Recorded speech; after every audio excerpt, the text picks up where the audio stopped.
Ito, hinahanap ko lang yung exit. Papunta ako ng Buendia. Taligaw na tayo. Hindi pa baba to eh.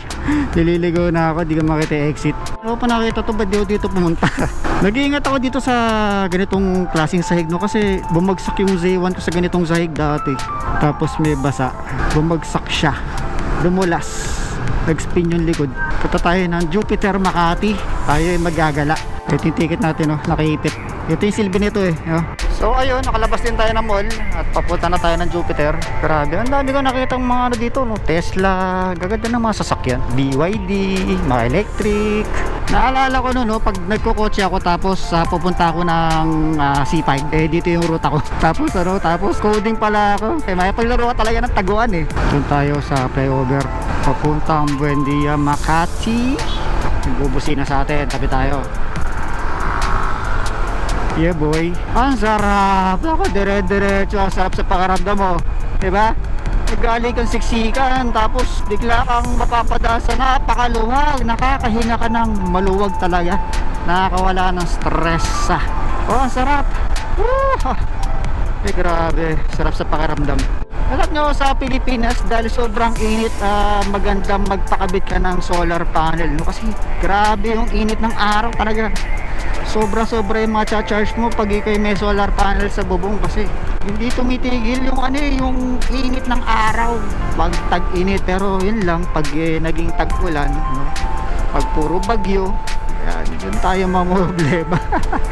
Pero maganda na rin may solar panel. Magandang investment na rin yun, kasi pag tumagal tapos nabayaran mo na yung solar panel, wala ka na masyadong pabayaran sa Meralco, hindi ba? Ang gagawin mo na lang, linis ka na lang ng mga solar panel mo, palit ka na lang ng mga breaker, di ba? Yan maganda sa solar panel. Meron na mga nakikita na papayag sila na installment, no? Kasi hindi rin biro ang pakabit ng solar panel, napakamahal yan. Abot na mga 200,000 plus pataas eh. So hindi tuloy-tuloy ang ligaya natin, no? Pinaasa lang tayo. Pagkatapos sa maluwag, ito puro siksikan. Walang forever. Nakamotor tayo, meron tayong pagkakataon na makasingit, di ba? Ito yung kagandahan eh. Hop. Magandang hapon mga kaibigan, at nagbabalik po niyo po lingkod Duncan Ride. At ito, pauwi na tayo ng bahay galing dito sa Makati, Buendia. Hindi, Jupiter pala, Jupiter Street, Makati City. So papunta na tayo ng EDSA. Tara, let's. Nabasa nyo ba yan?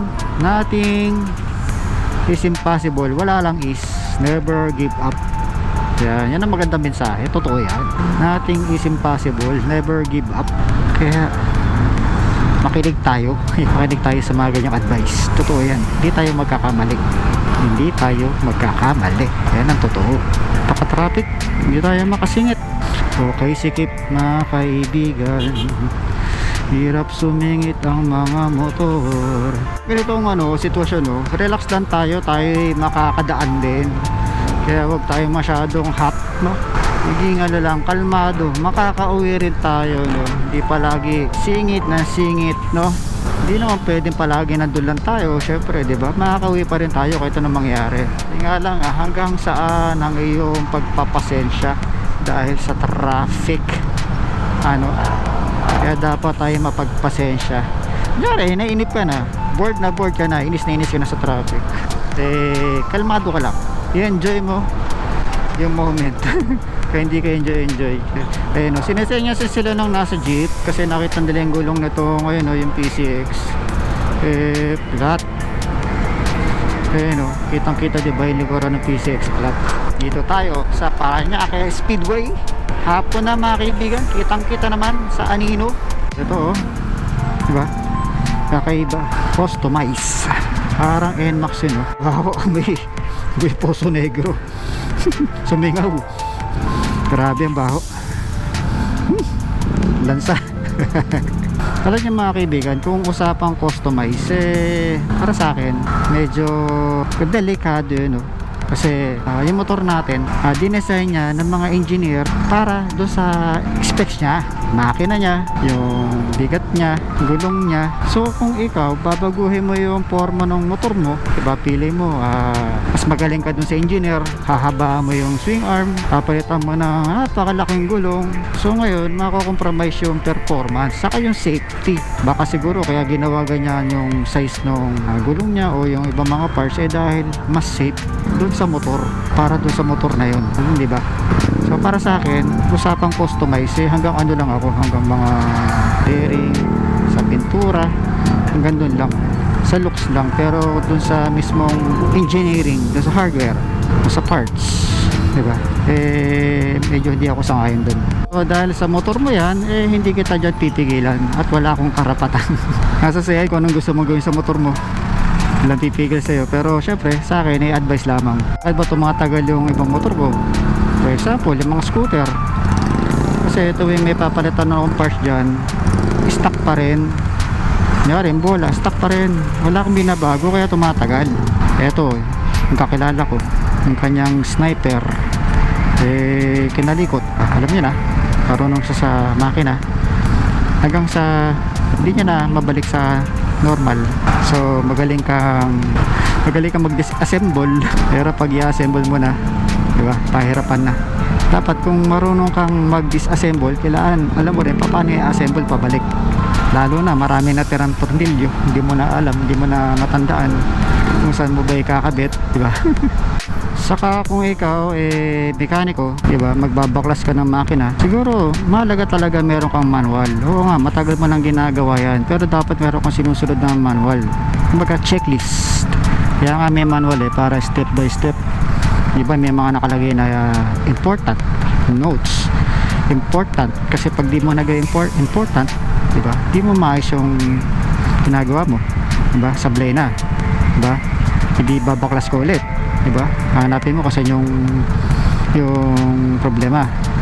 So dapat palagi tayong may manual. Ako ang tagal ko nang nagtatrabaho, gumagawa ko ng mga servers, sobrang tagal na.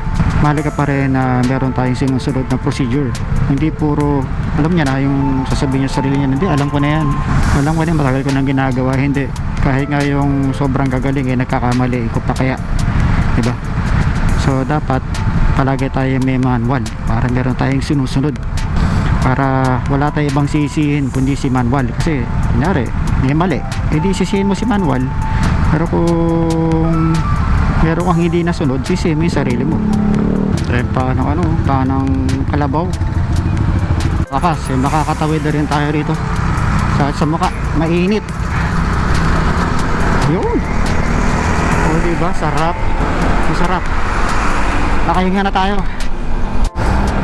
Pares parang sarap magpares. Wow, kasi nagmamadali ako gutom pa naman ako. Breakfast lang kinain ko pero loaded. Mamaya na ako magbibideo mga kaibigan. Mga kaibigan, tayo ay alis na dito sa San Dionisio. At ako'y may dadaanan pang isa, pupunta ako dun sa kabanda ko. So susulitin lang natin, magagala-gala lang tayo. Bihira lang naman tayo magala-gala, kaya susulitin na natin. Kadalasan naman yung mga pag-alis ko puro trabaho lang talaga. Minsan practice, minsan lang kami nagpa-practice, minsan lang ako nagagala talaga kasi gusto palagi na nagpapahinga sa bahay. Bihira na magala, since nasa labas naman na tayo, kaya sulit-sulitin na natin. Palagi maraming dyan nagpapares, kaso busog na ako kumain na ako dun. Actually galaw kina-airmat, binusog ako ng nanay ko, dahil ko nakain. May take home pa, kaya masarap pupunta sa mga beres natin, lagi may pa take home. Pag nakakita ko ng mani, talaga hindi ko maiwasan. Once na sumubo ako ng mani, dire-diretso na yun. Paborito ko kasi yung mga mani, mga cashew, almonds, pistachios, naku. Pero hindi naman ako nagkakagout. Malakas ako sa mani pero wala akong ganun sakit. Pinawi na sa akin na airpat yung isang plastic na mga mani, mixed nuts. Loaded ako, dami ko nakain sa bahay ni na Airmats.